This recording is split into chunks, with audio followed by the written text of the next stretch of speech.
na ako. Jake, ano yung feeling mo you're most excited na makita ng audience from What Lies Beneath? Wow, I'm very, very excited. Kasi matagal na namin, tulad nga nasabi ni Sue, matagal na namin tinatrabaho itong show na to.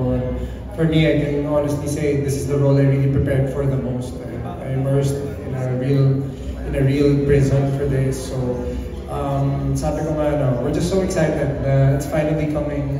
We're finally airing on the 17th. Plus Netflix pa, so thank you so much Netflix. And sana po help us spread the word kasi we only have a few days bago po umairing What Lies Beneath. So sana po tulungan niyo po kami to spread the word that we're airing on October 17th. At sana po ma-enjoy niyo rin po once it comes out. Thank you so much po for being here today. Okay, thank you so much, Jake. And to our other cast members, from watching the trailer a while ago, ano yung pinag-aabangan niyo rin sa paglabas ng What Lies Beneath? Yung mga audience reactions ba? Janela? Audience reactions? Well, marami kasing aabangan talaga dito eh. May kanya-kanya kami talagang kwento, may kanya-kanyang storyline. Tapos iba-iba kami ng tinatackle. So excited kami sa magiging reaction nga ng audience kung sino ba yung magiging bias nila. Who are they gonna root for? Ayun, kanina sila makaka-relate. Sa tingin mo ba, Janela, it'll be easy to pick a bias ba from our audience? Easy? Siyempre, ako na. Ako na to. Hindi. It's gonna, we're all really different. So, I think, depende na lang kung kanino kayo makaka-relate. Alright, thank you for that, Janela. Now for Kyla and JM, anong secret yung pwede mong i-give away about your characters naman for this show? Yung allowable secret for today.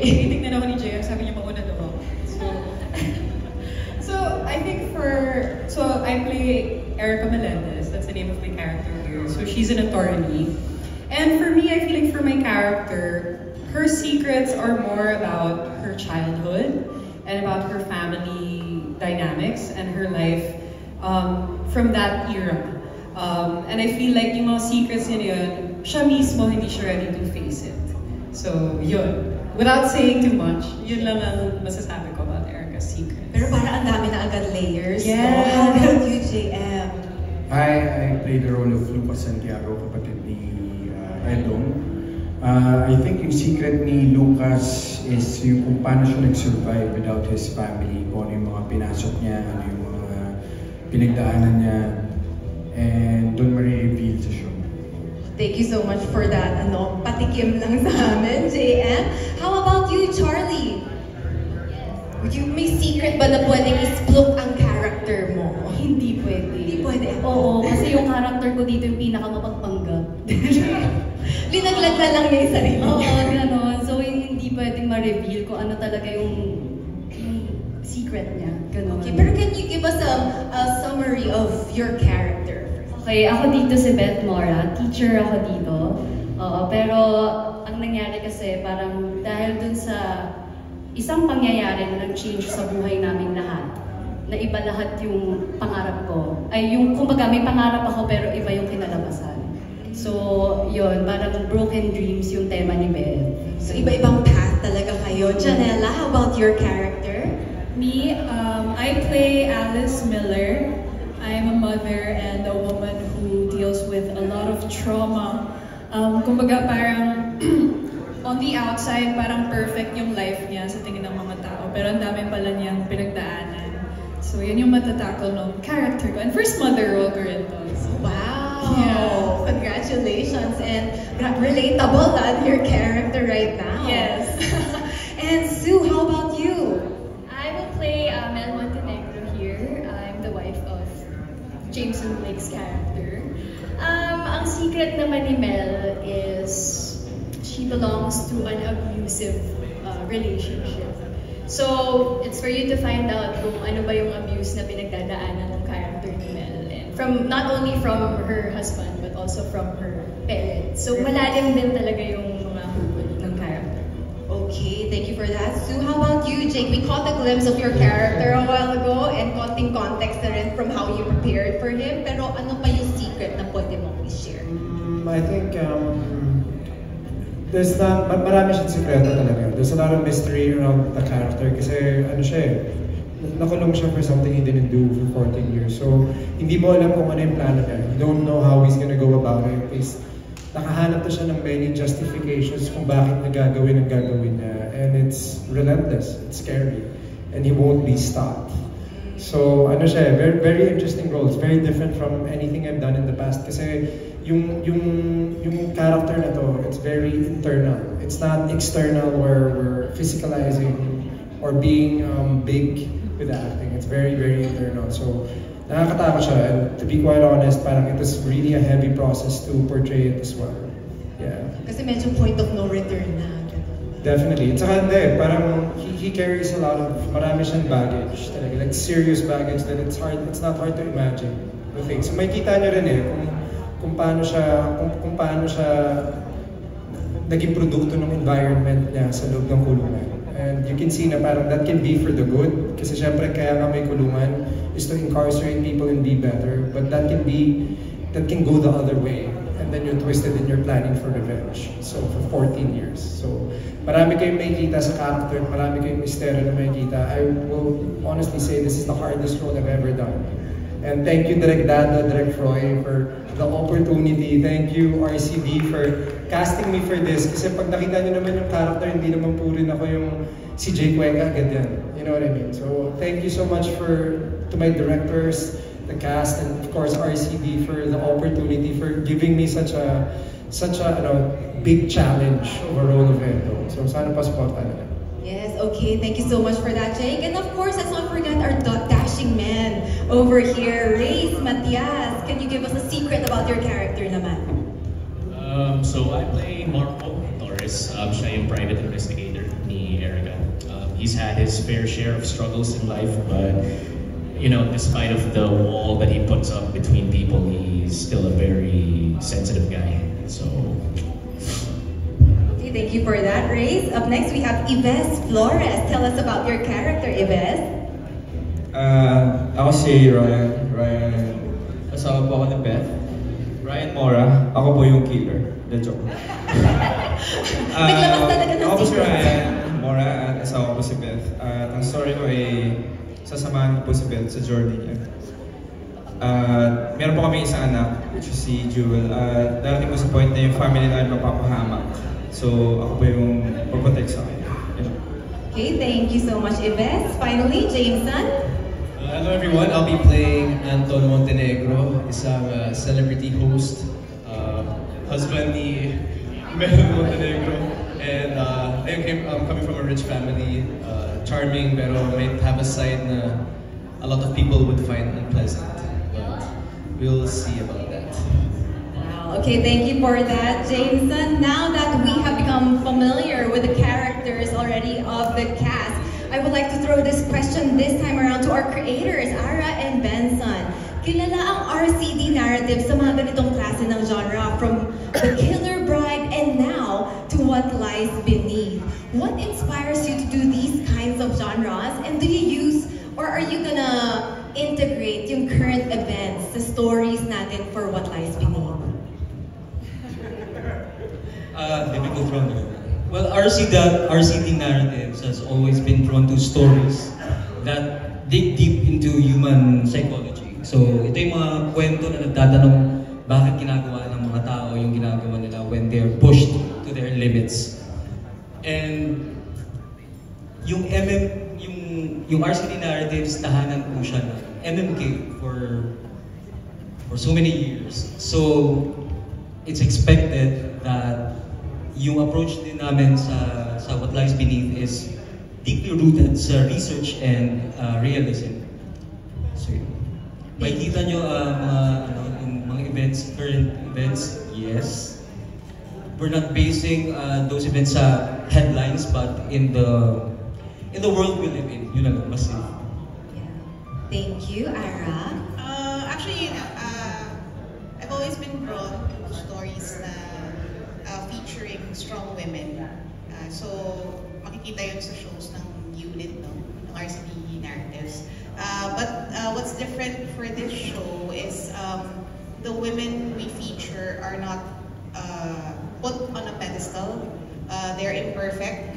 They're very human. They make mistakes. They continue to make mistakes, and we will watch them try to redeem themselves and try to correct their mistakes from the past. So, yun yung kakaiba sa mga characters namin ngayon. Thank you for that, Ira. Na-excite ako doon, nagka-goosebumps ako. It's a very good portrayal of women indeed. And now, this time, a question for our directors. Maraming nagbabalik teleserye dito. Kailangan niyo umanoy ko. Sorry po. Maraming nagbabalik teleserye dito sa cast ng What Lies Beneath. At lahat ay magagaling at nagpatunay na talaga when it comes to acting. Kamusta naman ang experience na i-direct at makatrabaho ang cast? Direct Roy? Or Direct Dado first? Ayun. Some of them nakatrabaho na namin ni Direct Dado from Viral Scandal, Killer Bride, and most of them sa MMK nung assistant director pa ako. Actually, yun na, nabanggit nila Ariara sa kanila, Benson, na yung story kasi counts with realism. Tapos, ang challenge namin doon ng cast is paano namin mabubuo yung mga characters nila. Siyempre, individually na hindi magkakanda, hindi magkakapare-pareho.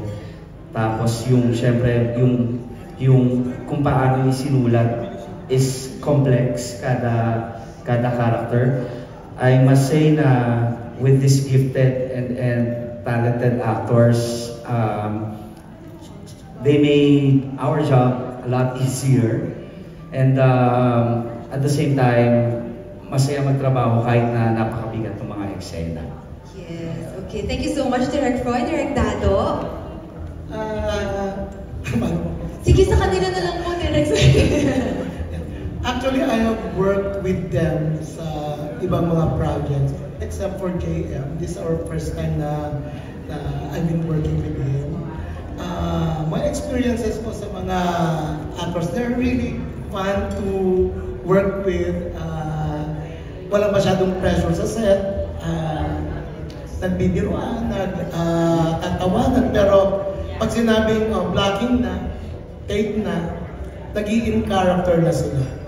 Like, everyone, parang nakikita mo na si Edong, si Mel, si Alice, Beth, si Attorney, siyempre si The Best, si Jameson, saka si Rex, I work with them.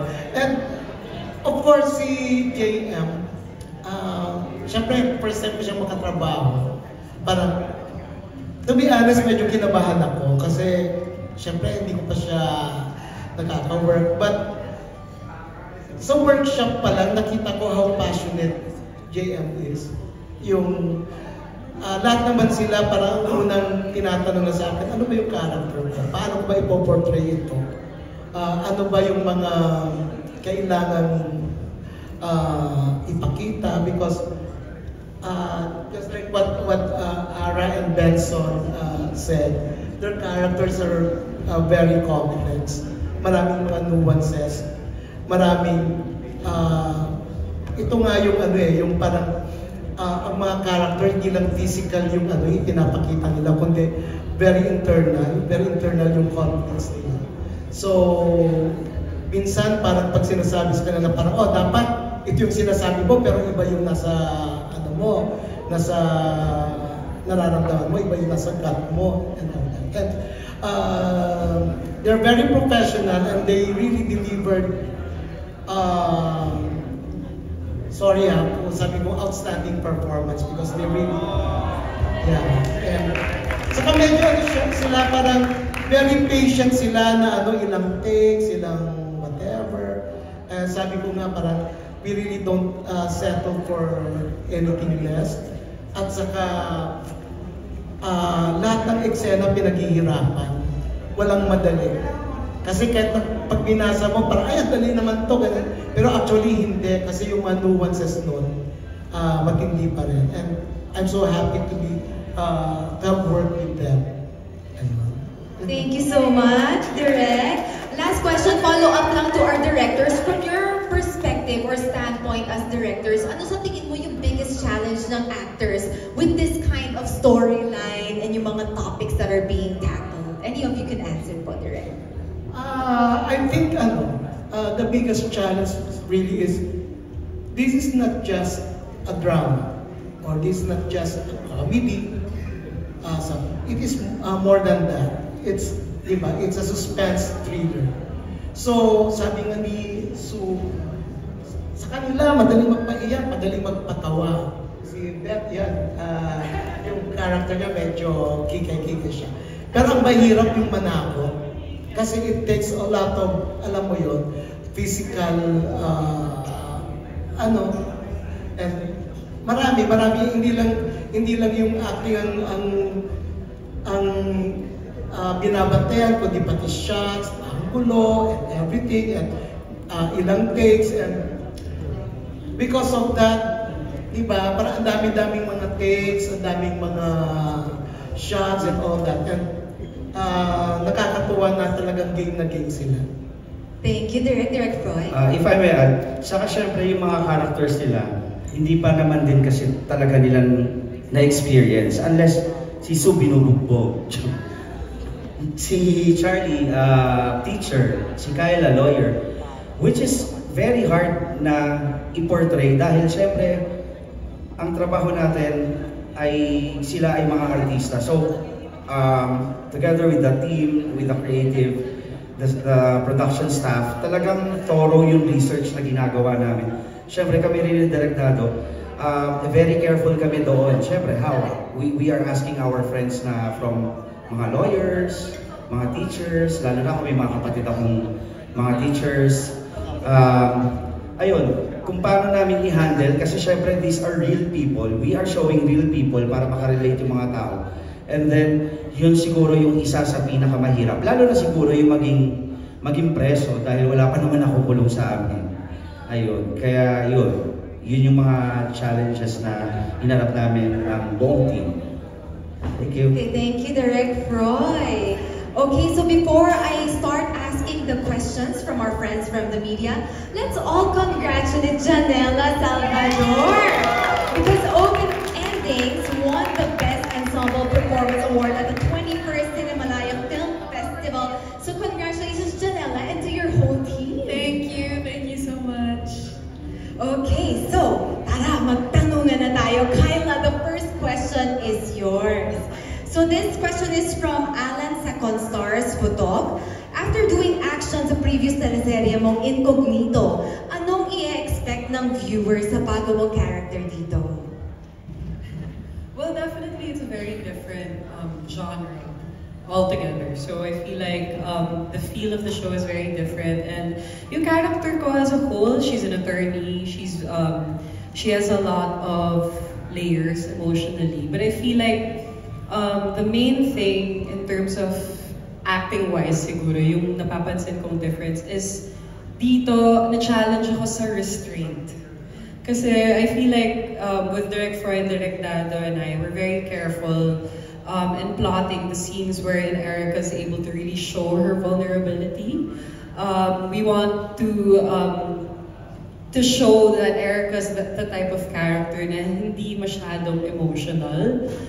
Which I feel like is quite far from a lot of the characters that I've played before, and even Max in Incognito was a bit more showy than Erica is. So I feel like in terms of comparison, for me, yun yung challenge ko dito.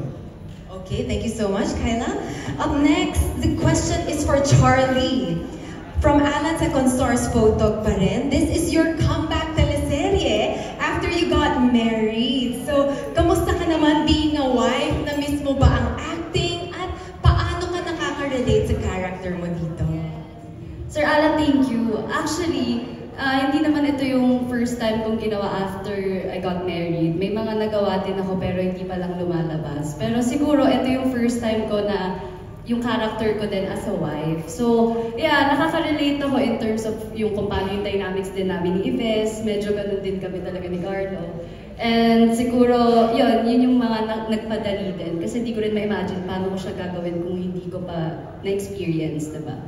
Tapos, syempre, iba din kasi hindi naman ako teacher sa tunay na buhay. Oo, pero siguro nakaka-relate din ako na yung character ni Beth kasi may pagka-light, tapos may pagka-outspoken siya. So, I believe ako din talaga yun sa totoong buhay. So, ayun. Thank you, Sir Alan.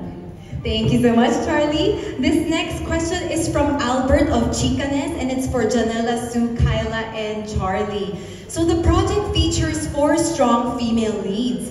How would you describe the collective energy or atmosphere on set, especially when all 4 of you were shooting intense scenes together? Sue, do you want to start? Aamin na po kami ngayon na. Napakahirap po mag-eksena. Magkaibigan mo yung mga ka-eksena mo. Grabe, pag kaming 4 na yung nagsama-sama, you can ask our directors, sumasakit po yung ulo nila sa amin. Sabi ni Direct Roy last time, tama nga si Direct Dado, pag nagsama-sama kayo, tawa kami ng tawa. It just goes to show how much we enjoy what we're doing, how excited we are to be together and actually do scenes together. I'm so happy to be working with all of these girls and itong mga boys namin na napakahuhusay. At talaga po, promise, ginalingan po namin sa serye na to. I'm sure mag-e-enjoy talaga kayo. Ayun, ang energy namin, most of the time, magtatawanan kami, pero pag action, game na kami, game face on, we're ready, we know our characters, and excited na kami talaga na mapanood ng mga tao. Thank you, Sue. Janela? Ayun, nasabi na niya. Pero ayun, kahit nagtatawanan kami, to add to that, grabe din yung namin kapag mga emotional scenes. Talagang nagbabatuhan kami ng energy. Ang sarap-sarap pala na nagsusuportahan kami na magagaling lahat ng kasama mo tapos nagpo-flow lang ng maganda yung emotions, yung energy. Ang sarap maka-eksena ng tatlong to. Kahit na ang hirap. Ang hirap pag nagtititigan ka ba? Bigyan ng tawa, yun yung challenging pala. Charlie? Honestly, yung mga mabibigat na eksena or yung mga eksena walang dialogue, yung mga tinginan lang, dun kami hirap na hirap. As in, tawang-tawa kami lagi. As in, si Kyla, may isang eksena kaming tatlo para magkakausap. Nakatalikod sa amin si Kyla, pero napipili yung energy na natatawa kaming lahat. Ganun. Oo, so siya din natawa na tapos lahat kami umiiwas na sa camera kasi tawang-tawa na kami. Yun yung mga mahirap. Pero then, kapag umabot na kami sa mga mahihirap na eksena, pagod na kaming lahat, kami rin yung nagkakapitan. Yun yung sobrang proud ako. And yung kami yung naghihilaan na kaya pa to, kaya to, ganyan. Thank you, Charlie. Finally, Kyla. Yeah, yun nga, it's a very supportive energy, lalo na sa aming 4. And I feel like makikita ng mga tao yung chemistry talaga naming 4. And maniniwala talaga sila na magkakabarkada kami in our childhood kasi parang ganun talaga yung pakiramdam. I'll just give an example. Yung last taping, may mga lines talaga rin parang, hirap siya, pero hindi naman tayo perfect dito, di ba? So, talagang pag hirap na hirap kumapit yung lines, hindi, okay lang yun, mahirap talaga yung line mo. Ganun talaga. Ganun kami supportive. May validation. May validation. May support. So talagang mararamdaman mo na it's such a supportive energy. Even naman pagka-work namin yung boys, talagang supportive lahat sa isa't isa. Kaya masaya kami. Thank you for sharing those stories, ladies. Parang natutuwa ako masyado nakikinig sa inyo na horror nga pala to, tsaka thriller Pero knowing what good actresses you are, mas na-excite kami lalo kung paano kayo mag-change in front of the camera. Okay, this time this question goes to Jake, JM, Jameson, Yves, and Ray, so our male cast naman. From Albert of Chicanes once again, without giving away major spoilers, what is one thing about your character that you think will surprise the audience? Maybe we can start from Yves. Siguro yung pagiging isang mabuting ama at protective ni Ryan kay Beth. Kasi ang hirap sa akin nung una kasi never naman ako naging daddy pa eh. So single. Hindi ko nga mabanggit, naalala ko ng mga first scene ko sa show. Hindi ko paano ko ibabato yung word na anak. Kung paano yung tono. Kasi parang hindi ako naniniwala na tatay na ako. So ito, yun na nga. So ito last isang taon na rin to. So na-embrace ko na yung character ko. Ngayon madali na lang siya. And yung masasabi ko makita niyo dito kay Ryan at abangan niyo yung paano siya maging sobrang protective sa pamilya niya. Parang kaya niyang isugal yung buhay niya para sa anak at asawa niya. Thank you, Jameson. Without spoiling, I would say this role I played, So What Lies Beneath, is a role that I have not played before. So it's going to be very different. I'm just looking forward to how everyone's going to perceive it. And Anton is pretty violent, so I mean, it's interesting though. It was a fun journey. It was kind of challenging then for me because I'm not really a person that gets mad easy. So it was fun playing this role. And sorry Sue for Thank you, Jason. Reyes, how about you? Well, the directors and I, we worked hard to really emphasize stillness and posture when it comes to this character. We wanted Marco to have this aura, and it's very clear there's a lot more to him than he leads on. And he's the kind of guy who runs towards danger, but there's still a lot about him that causes him to hold back. So that was a tricky thing that we tried to play around with, and I'm hoping the final product is something that everyone's going to be able to enjoy. So. Okay, thank you, Reyes. Now we go to JM. Hi, sa akin naman siguro ang surprise po sa character ko is yung collaboration ko with my directors kung paano namin ginrap yung emotional journey ng character ko. Pero I would just like to take this opportunity to i-appreciate lang si Jake dahil sa kanyang work ethic, sa kanyang passion sa paggawa nitong role nito. And kung may surprise man, sa tingin ko surprise kayo sa performance ni Jake. Jake is gem here. What a testament naman. Thank you for that, JM. Jake, ibalik mo daw kay JM. Yeah, in all honesty, that means the world talaga coming from JM. Talaga. Because I have all the respect in the world for JM as an actor. And to me, that's even better than a award, brother. Kasi you know what you're looking at. Diba? You know the effort that's being put into it. And for you to say that really made my day. And honestly, that really makes me cry. Kasi that means the world to me that you appreciate that. Thank you. I think for me, I'm just gonna let people watch it. To be honest, I think they'll be surprised with the effort that I put into making Miguelito and Edong very different from one another. I want to emphasize because people are saying that they're gonna see me in 2 shows in prime time and all that. I'd like to think that I earned that. I'd really like to think that I worked myself to the bone to make it very different from Miguelito, to make it very different for Edong. And to be quite honest with you, for me, I've just enjoyed the journey. Kasi tulad ng sabi ko kay Direk earlier when I came here, sabi ko, in this industry or in acting, like honestly, nothing worthwhile ever came easy. If it's not a challenge, it's not gonna be worth it. So for me, thank you so much to my directors for challenging me. Kasi it's difficult not to be this character, but the way na sinushoot kami, it really is challenging for an actor. Kasi one shot eh. This is my most loneliest role. Yung ka-eksena ko lang talaga lagi is the camera, and it's all my thoughts. And that's all that's in play. Sabi nga ni Direk, parang, it's really challenging also kasi I only really have my eyes to communicate. It's not the most talkative role in the world. So it's looks, it's feels, it's the energy, it's the atmosphere that you bring to the set. So thank you, JM, for noticing that. Because I really, for me, I just try to stay as focused as I can in this character because it's very different from who I am. It's so different from who I am. Sabi ko nga, dahil sa oportunidad na binigay ng RCB, it deserved a 10-month immersion in Mandaluyong City, J. It was worth it. Like, I'll be honest, na pagdating namin sa set, and they started to shoot me, and they started to see what I was able to do.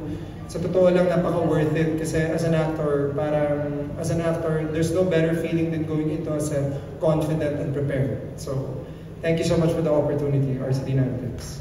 Thank you, Jake and JM. I know you're gonna play super heavy roles here, but we can't help but root for you guys as well already. Okay, this next question is for our female cast members from Marco Polo Demo and Kwento ni Toto. What lies beneath? Nagkaroon ba ng pagkakataon na meron kang napagbintangan na sure ka, alam mo na siya yun, Pero sa huli, nalaman mo na iba pala ang gumawa. Anong ginawa mo? Let's start with Sue. Hindi ako judgmental. Ay, sorry. Wala naman ako specific na naaalala ng ganung moment. Siguro may napagbintangan akong tao na mabait, tapos hindi pala. Charot lang. Baliktad pa. Okay, next! Janela? Anong sasagot ko? Hindi ko rin alam. Parang wala akong maisip na ganong instance. Ikaw na muna, Charlie.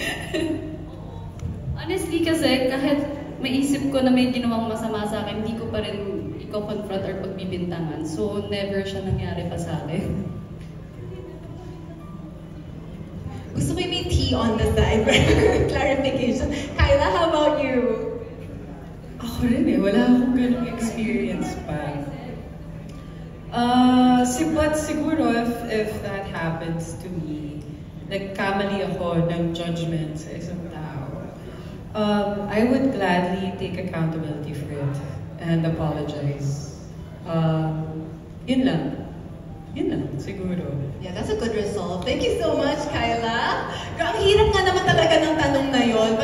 Specific. What if sagutin mo? Ako, hindi rin ako judgmental eh. Okay, this next question naman is for Jake from Marco Polo Demo and Kwento ni Toto. Maybe it's hard to fish through this right now because you're portraying so many roles already as it is. Pero sa dami ng na-portray mo na characters, ano pa ba ang hindi pa nagagawa ng isang Jake Cuenca? At kung sakaling ibigay pero may kondisyon na hindi sang-ayon sa gusto mo, anong gagawin mo? Tatanggapin mo ba siya or hindi? Parang marami pa akong role na hindi pa nagagawa. I honestly parang see my career as I've been here for 25 years pero it feels like yesterday. Parang kakasimula ko pa lang sa Flick and then nandito na tayo sa What Lies Beneath it. So to be honest with you, parang I don't really think in scarcity. I think in abundance. So there's so many things that I want to do pa. Not only in the Philippines but also abroad. So also in theater. I just started my career, I've only done a few plays. So there's still so many things for me to do. In terms of a role na kunyari hindi ko gusto, I'm actually very easy to convince. Kasi nga, sa akin, like, my directors know me. And sa akin, if it's such a difficult role, i-challenge nila ako eh. And sometimes that's the way to get me. Is by making it a challenge, making it difficult for me. Kasi, yes, marami na ako nagawa. So, many ways na parang you've been here before. But, for actors who've already done a lot of projects in the past, parang, it's a repetition. You're gonna get better. If you do it again, if you do a similar role, makukumpel ka to do it better kasi nagawa mo na dati. So all these things in your head as an actor na, my God, I wish I did this, I wish I did that, sana dinigdag ko to. All actors are like that on the way home. From taping or galing at shooting, you're always somewhat directing yourself that you could have done this, you could have done that. I tell aspiring actors, just stay, don't ever quit. Kasi darating ang punto ng career nyo, everything is gonna feel like a take two. But this time around, mas magaling ka na. You're equipped. You know now how to approach a scene. You're confident. You're not nervous. You're not just trying to get it right. Kasi in the first part of your career, the first decade or so, you're just trying to get it right para hindi ka pagalitan ng direktor. But then in the second part of your career, it feels like it's a take two, and now you know what to do. Now you know exactly how you want to do it, all the corrections that you had in your head, you're able to apply. So I say for other actors who are struggling or aspiring actors who are having a hard time getting in, just don't ever quit kasi your time will come. And when your time comes, it's going to be glorious kasi you're going to be amazing and you're going to be good and excellent. And for all actors, what we all should strive for is excellence. Kasi doon natin iangat ang industriya natin eh. Diba? That's how we're gonna bring the industry up together, right? By striving for excellence. And I can say in this set, wala kaming eksena na pinabayaan. We didn't have one scene na hindi namin kinirir and was excellent with it. So, yun po. Sana pa supportahan ninyo October 7. Thank you po. Thank you so much, Jake. Okay, a lighter question naman this time, and let's start with the ladies from Rene Bonoan of Bandera. How far will you go for friendship? So let's just choose na lang siguro na ikaw ba yung type of friend na pagtatakpan mo yung kaibigan mo kapag may nakagawa ng kasalanan or hindi mo ito tolerate? Let's start with Kyla naman kasi minamataan na ako ni Sue. Well, ako, I really value my friendships and I keep my circle really small. But ako kasi, I'm a reliable friend, but I'm also not one to tolerate pag may ginagawang mali yung kaibigan ko. Because I don't think you're being a true friend to that person if you just watch them do bad things and then let them fall apart or do something that will incriminate them as a person. So, yeah. Thank you, Kyla. How about you, Charlie? Same.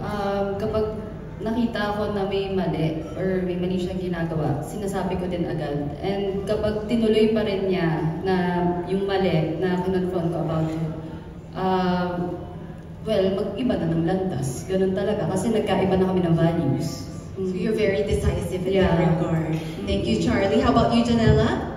Ako, I think my strength as a friend is that I'm a really good listener. So I'm gonna listen to everything na kung may kailangan kang sabihin, nagawa mo, whatever, I'm gonna listen. But after that, sobrang i-real talk ko yung friend ko. Real talk talaga. Real talker talaga ako. Sasabihin ko talaga kung ano yung what's up. I'm gonna say what's up. Yeah. Thanks, Janella. Finally, Sue? Yeah, I think important ng honesty sa friendship. Hindi pwedeng sakay ka lang ng sakay sa kung anong gusto ng kaibigan mo. Iba din yung input mo sa buhay niya eh. Kaya kanya kaibigan kasi may power ka para baguhin kung ano man yung iniisip niya. Or hindi naman para baguhin, para mas maintindihan niya yung sitwasyon. Palalimin mo palalo kung yung explanation kung hindi ganun kalinaw sa kanya. More than love relationships, I think friendships are the most important. You don't get anything out of it, but just trust and love really. Hindi mo naman makakasama sa bed yung best friend mo, di ba? Hindi mo naman siya makakasama everyday ng buhay mo, kasama mo sa bahay. Pero yung pagmamahal ng isang kaibigan, I think it's one of the most important kinds of love. And para ma-maintain mo yun, kailangan honest ka. At kailangan yun ka, nag-a-align yung values mo. Because if not, then it's not a friendship that's going to work, definitely. That's true. Thank you, Sue. Ito, curious naman ako sa point of view ng mga guys. JM, ikaw ba? Pagtatakpan mo ba yung friend mo kung nakita mo may ginagawa siyang mali? Or are you someone who tolerates your friend? Same lang din po sa i-confront ko yung kaibigan ko kasi syempre mas gusto ko siya mapunta sa tamang landas. And sa tingin ko pag tinolerate mo yung hindi ka nagiging mabuting kaibigan para sa kanya, mas parang mabuti i-end nyo na lang yung friendship nyo kung nagtotolerate na lang din kayo ng mga masasamang behaviors. So, yun. Okay, Jake?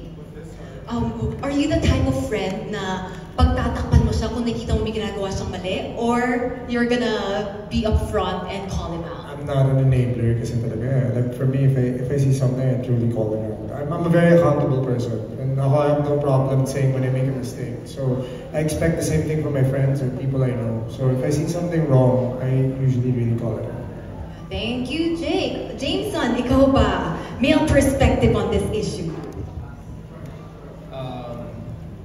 Yeah, I mean, I would say most of the time I would. If it's something light situation, to help my friend, I probably will. But most of the time, if it will affect other people and something serious, then yeah, I will do what's supposed to be done. Okay, thank you, Jameson. Ives? Ako kaya kong sumalod ng bullet para sa mga kaibigan ko. Pero hindi ko naman sasabihin, tinatolerate ko sila sa mga masamang bagay na ginagawa nila. At lalo na kung meron silang taong natatapakan or nasasaktan. And ako bilang isang kaibigan, minsan mas humingi ako ng advice sa mga kaibigan ko. Lalo na ito, kay Sue and Charlie.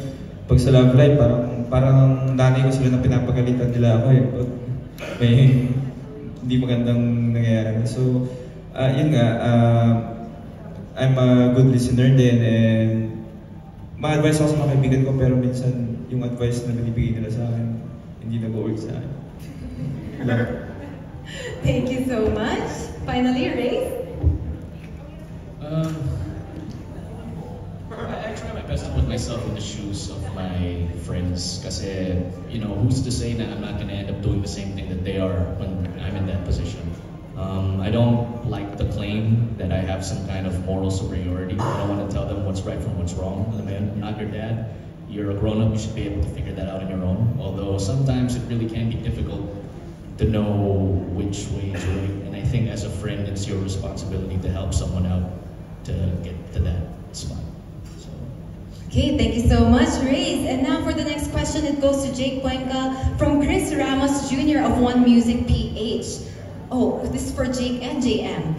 You seem to be portraying some quote-unquote psycho characters. Are there any influential characters in film history that influenced your acting for your particular roles right now? Me, for this particular role, I really look towards, not really actors, but really like real serial killers. I studied Dahmer. Of course, I studied the Menendez brothers. I studied, but also like, yeah, I think more, not really like other actors, but more like I studied real serial killers for this. Like, but mostly like, kung nakikita niyo yung itsura ko, it's really like, I got inspired by Dahmer. That sneak peek. JM, how about you? Sa akin po, hindi naman po psycho. Pero before, nakagawa na rin ako ng mga psycho roles. And I like Cape Fear, Robert De Niro films. Tapos, I do research din po sa YouTube. Yun. Thank you so much, JM. And now to our writers naman. Were there any crime or mystery thrillers that also influenced your work with this series? Miss Ara?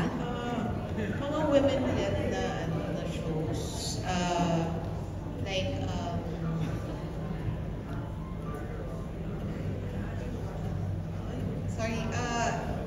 like Dead to Me, mga ganon, or yung I forgot the title with Nicole Kidman and which one? Nicole Kidman and like the lies, Little Big Lies, something like that. Yeah. So mga ganon ang mga na-inspire kami. Oh, all right. How about Sir Benson?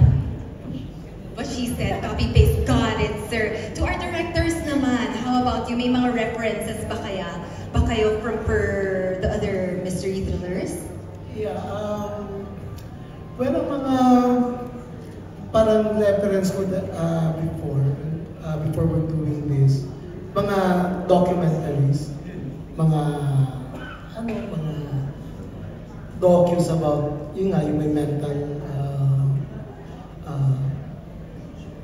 concerns and all that. So more on that. Okay, thank you. Although, of course, parang dun sa character ni Jay, parang I told him to watch. Sobrang luma na pero maganda pa rin yung taxi driver ni Robert De Niro. Yeah. Martin Scorsese. Tsaka direct Memories of Murder. Yeah, I watched that. Memories of Murder. The Korean movie naman. Yeah, I love that movie. That movie's insane. Saka may isa pa yung parang naman yung isang bata na something, pero Adolescence. Yeah, Adolescence was also like an inspiration. Thank you. Direct Roy? Ayun, actually, marami. Bago mag-start ito, ang dami ko rin pinanood. Pero for a certain movie or series, parang wala. Kasi mas maganda yung feeling namin kasi direktado, mas maganda yung mas marami kaming makikitang iba't iba, na neko-compare namin. Para kahit papano, na ilalayo namin yung nabibigyan namin nila Jake, yung lalo na yung character ni Edong, nung certain na flavor nung isang killer or yun nga. Kasi mahirap, pag may pinattern ka kasi, baka it's either yun na lang yung sundan namin. Pero yun nga, as much as possible, we create our own. Kami ni Direk Dado together with Edong. Lalo na sa mga ganyan thriller and yung mga suspense na eksena. Okay, thank you so much, Direk Roy. Now to our female leads once again. From Chris Ramos Jr. of One Music PH, You have always been known as some of the most memorable and remarkable actresses of this day and age.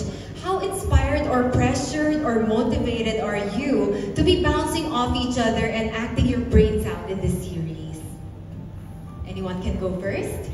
Well, yeah, like I said before, parang when we do our scenes, it goes to show how much we enjoy being together in a scene. Nagtatawanan talaga kami, and you know, just the presence of these girls motivate you. You know when you go on set na, shucks, alam mo magaling yung mga kasama ko. So you really bring your A-game talaga. Game face on talaga kami lagi. But what's beautiful about this is there's no competition. It's really we're helping each other. How can we make this better? Hindi kami nag-uungosan dito. More nagtutulungan talaga kami. Nagbibigayan. Thank you, Sue. Yes, I think nasabi na rin naman namin kanina. It's the same thing. It really feels good to know that you're going to a set and you're going to be working with equally great people who know what they're doing, people who are professional, and at the same time, people you get along with then off-cam. So, sarap din sa feeling ng ganun talaga. Charlie? Honestly, yung pressure hindi naman po talaga nawawala. Lalo na kada bagong project, tas bagong character, laging nandun. And I think dapat talaga may pressure din kasi yun yung nagpupush sa'yo na gawin mo yung best mo. And siguro lahat to nagsisimula sa respeto namin sa isa't isa. Like, alam ko kasi na lahat sila mahusay, so I have to bring my A-game also. Kasi nga, nakakahiya naman ko ako yung papalpak at ako yung magpapatalo sa kanila. So, yun. Tapos, bonus na talaga na nagkasundo-sundo kami at nagsusuportahan kami. And yun yung nilolook forward din namin minsan kapag papasok ng set na, uy, kumpleto tayo sa set. Yung ganyan. Tapos, iniisip na namin kagad anong kakainin namin, anong pagkikwentuhan namin, gano'n. Oo. So, yun. Sobrang bonus yun na kami yung magkakasama. Thank you, Charlie. Kyla? Yeah, ako rin. I feel like a little bit of pressure and jitters is healthy kasi, you know, parang it shows how much you care about the scene, your character, the show, but also because you know that you're working with people who are really, really good at what they do. And I feel like it's more for me, instead of me like, oh, I have to bring my A game. For me, it's more of like, they are able to bring the best out of me also. Because they're so good. So yun, yeah. And it's such a great environment to be working with everybody in the show. Yeah, thank you so much, Kyla. Now we go to the writers for Ara and Benson from Jason Laluna of Certified Kapamilya. Based on the trailer, the teleserye will also touch the topic of injustice, particularly wrongfully putting a potentially innocent person behind bars. So as writers and directors, will you also expound on the social issue of injustice, especially since ABS-CBN teleseries are known for tackling social issues? Benson? Definitely. As storytellers, we find drama most powerful when it reflects the truth. So yung injustice, it's one of the most painful truths in our society, and si Edong, siya isang malungkot na resulta ng yun, injustice. So definitely you're gonna be seeing more of social issues na reflected sa show, and madami. Kung may Lost sa Bungeros, abangan mo, Nicole, ang Los Buconeras. Oh my gosh, talaga? So maraming issues na matatakot. Okay. Meron ba kayong mga specific cases in Philippine history ba? Yung mga big cases that you intertwine with the plot of the series? Or Mga related cases lang but not specific na yun ang gagamitin namin. So we read case studies, nag-aral ng mga behaviors, traumas para sa specific plot lines ng specific characters. Yun. We're really deeply rooted sa research and realism. Of course, we want na pag pinanood yung show, it's grounded, it feels authentic. Thank you. Ms. Ara, would you like to add to that? Dun sa subject ng injustice, yun nga, it's not, ipapakita ng show na hindi ganun kasimple. Like, it's clear from the trailer that there was an injustice done kay Edo. Pero, mapapakita din na it wasn't simple. Yung mga taong gumawa ng injustice sa kanya ay biktima din ng ng injustice themselves. Because ang totoong kalaban mo naman is a system na napakalaki at napaka-oppressive. So marami yung binibiktima. So it's complicated. Papakita na hindi siya ganun kasimple. Okay, so you really left no stone unturned. Okay, thank you so much for that, Ara and Benson. We have a question for Jake from Janice Navida from Bulgar. Janice. To Jake and whoever wants to share their thoughts on this, just raise your hands. Have you been a victim of lies and were you able to forgive the person who lied to you? And what good did it do to you after that? Parang for me, you know, honestly, I'm the type of person who does not like to set people up for failure. You know what I mean? Like, I don't like, yeah, so parang if I know that the person's already like, you know, a little bit sketchy or a little bit questionable, I already, go ahead of it. And I don't like to set that person up for failure. Kasi some people huhulihin mo pa eh. Diba? Or sometimes like, you'll wait pa for this person to get mad. For me, I like to avoid that situation and just like, you know, not even give a person an opportunity to make a mistake with me. I just walk away. Yeah. And if that happens, does it deserve forgiveness? I think everyone deserves forgiveness. I think forgiving, like I said this in my interviews in the past, that forgiving is not difficult for me. What's difficult is to forget. But forgiving for me, I mean, honestly, like for me, I don't like to live a life of like hate. I don't like to have a lot of baggage. As you can see, my roles have so much baggage already. So you don't want to have that in real life. So for me, forgiving is not really difficult to do. But of course, what's left behind are the memories, which is hard to forget. Okay, thank you for that, Jake. Madami ng baggage, wag na natin dagdagan pa. Tama yan. You're gonna see a lot of baggage on the 17th, guys. What Lies Beneath Netflix? Check it out. Yes, at in-upload na yan ni Jake Cuenca. Does anyone want to weigh in on that question, or are we good? We're good. Okay, the next question goes to Kyla from Janice Navida, once again from Bulgar. From your challenging role in Incognito, how challenging is your new role in this series, and how do you feel when your mom Janice says that you're a better actress than her? She said that? Wow, thanks mom. Just kidding. No, I disagree. Well, I'll answer that first. I disagree. You know, I feel like as my parents, gusto lang din nila ipagmalaki ang mga anak nila, di ba? But we all know my mom is a living legend. I look up to her in all the aspects of my life, not just her as an artista. And having said that, nandito rin ako para ipagmalaki siya. And I'm so proud to be her daughter, and I'm so proud of what she has achieved in the industry, and I can only wish to achieve half of that, you know? So yeah, thanks mom. In terms of challenge, I think I was able to answer that kanina, but just to say it again, for me the challenge here with Erica's character is really the restraint, is really to sort of pick my battles and when I'm going to be more emotional or show vulnerability. Like Direktado and Direk Froy, alam nila yan. Once na nakita na nila akong umiiyak, pinapapunas talaga nila sa akin yung luha ko. Okay, uulitin natin, huwag kang iiyak. Kasi ginaganon nila ako. So, I feel like yun yung isa sa challenges ko dito, which, you know, I'm always up for a challenge, and I'm happy to experience it, especially with Direk Dado and Direk Froy, who were, by the way, my first ever directors. So I just want to take this opportunity to thank RCT Narratives, kasi RCT Narratives was the first production that took a chance on me, and I wouldn't be here if it wasn't for them. So, yeah. Thank you so much, Kyla. Now we have a question for our writers, once again, Ara and Benson, from Carl June Canonoy of Kapatid Insider.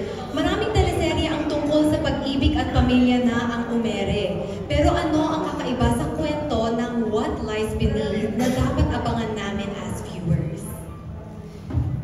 Well, it's not a romance. so iba siya. It's a romance for me, Ara. It's a romance for me this whole time. Hindi ko alam yun. So it's not a romance. Yeah, and yun nga, siguro pinaka masasabing iba is, yun nga, the main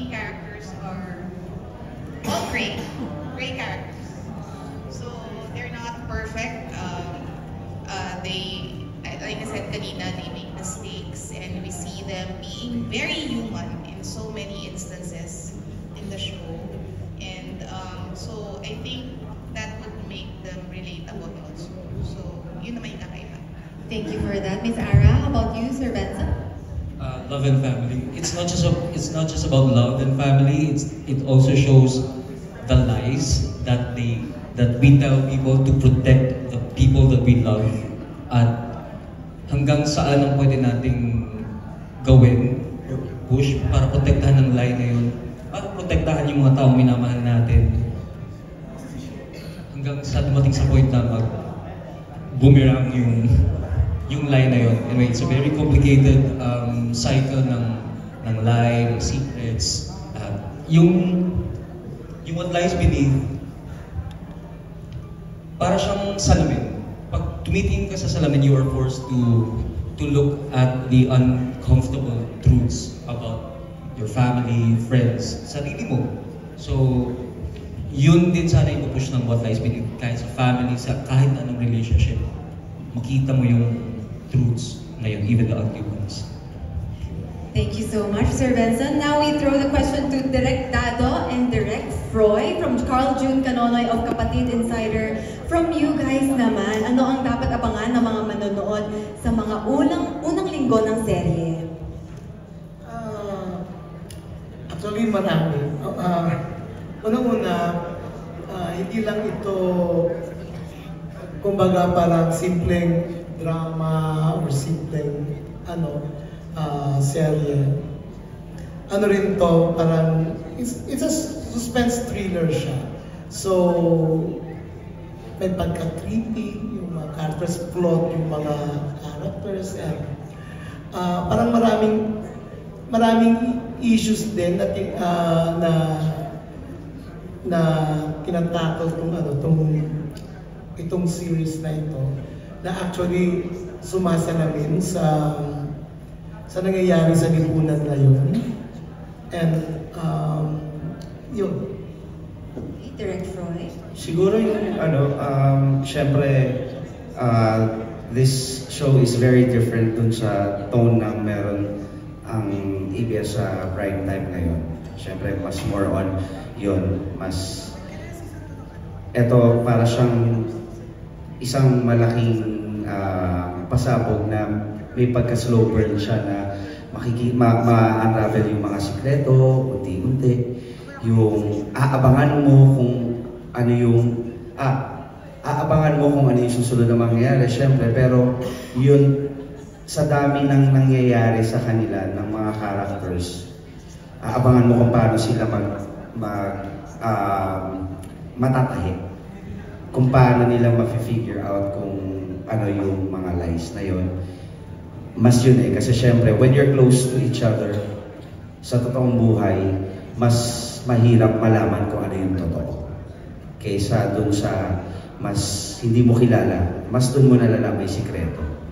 Yung kakilala mo, may hirapan ka para na malaman kung ano talaga yung totoong tinatago niya.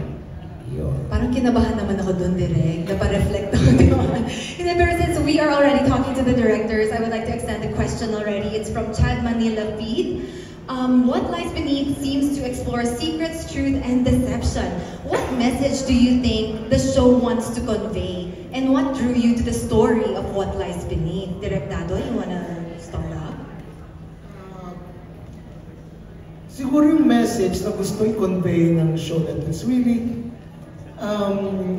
lalo sa panahon ngayon na talamak yung nangyayaring injustice, talamak ang fake news, ang kasinungalingan, yung minsan naniniwala tayo sa sariling kasinungalingan natin. At because of that, yung consequence na haharapin mo, it destroys life, it destroys even the society.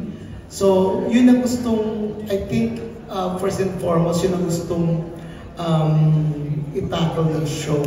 It's really about search for truth and justice. And also, it also tackles, di ba, how an incident in the past destroyed yung relationship ng magkakaibigan. Parang gaano man katindi yung pagkakaibigan nyo. Pag sinubok ka ng ganoong napakalaking pangyayari, somehow maepekto yon hindi lang sa buhay ninyo, kundi pati sa relationship ninyo bilang magkakaibigan. Thank you, Direk Tado. How about you, Direk Roy? Do you want to add to that? Yes. Yun. Siyempre, yung tinatake nga dito is injustice, di ba? Kumbaga, all of us in real life, we are experiencing injustices, lalo na sa nangyayari sa bansa natin ngayon. Yun. Sila, yung mga characters sila are parang it seems very hard to na makakuha ng hustisya, lalo na kung sina-chase mo ito. Pero, paano ako kuha ng hustisya kung papabayaan mo rin, di ba? Will you just be quiet? Will you just let injustice happen, di ba? Ano yung gagawin mo, di ba? Will you speak out for truth? Or will you speak out, or will you just be quiet and hayaan mo na lang yan hanggang sa maraming tao na yung maapektuhan? Thank you, Direk Roy, and I think that's the perfect ender for our Q&A portion from our friends from the media. Thank you so much for your questions here tonight and for staying throughout the whole duration of our media launch. So to the cast, please invite everyone to watch What Lies Beneath. Let's start with Race.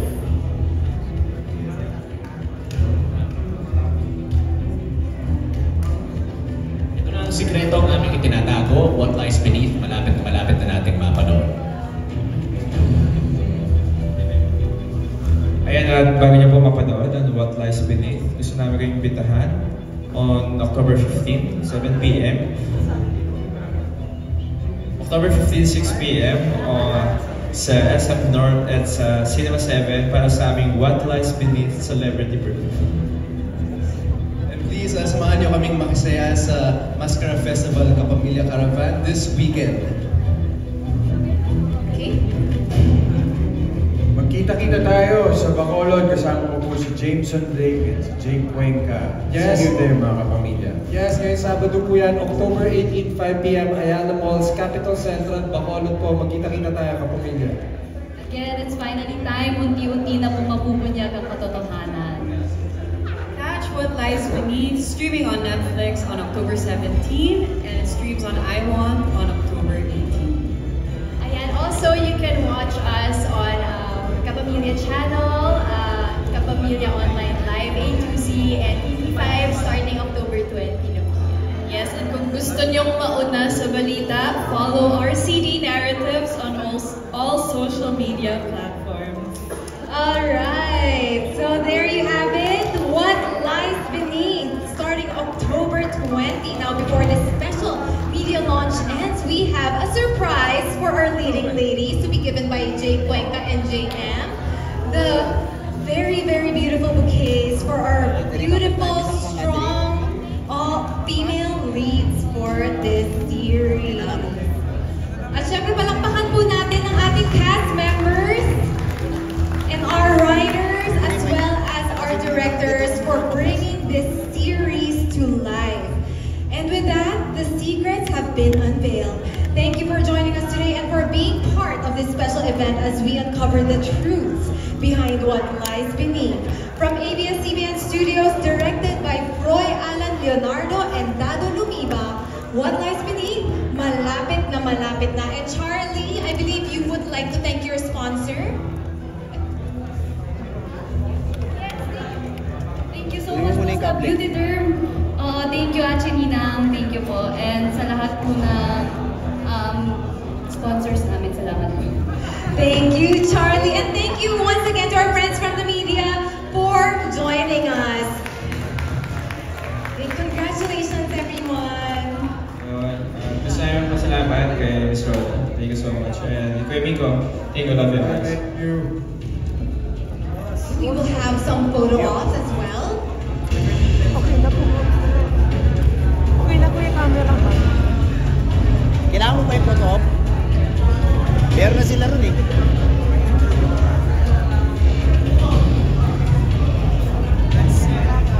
Pero may kuha na ako sa labas ka na.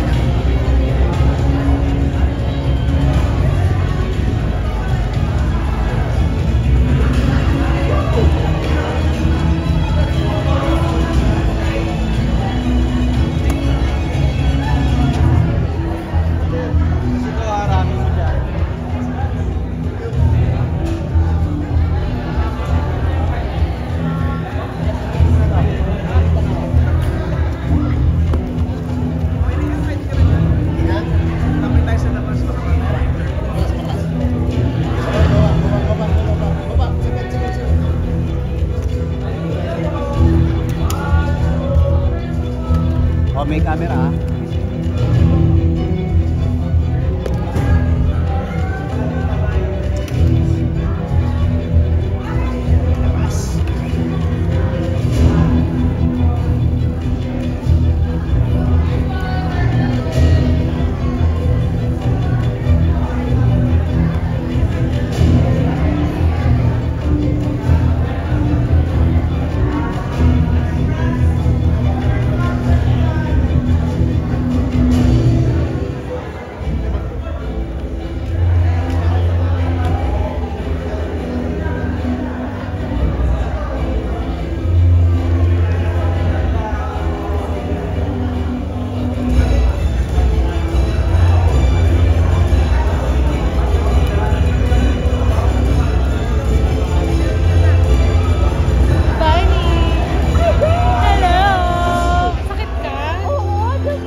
Nakabenta tuloy ako.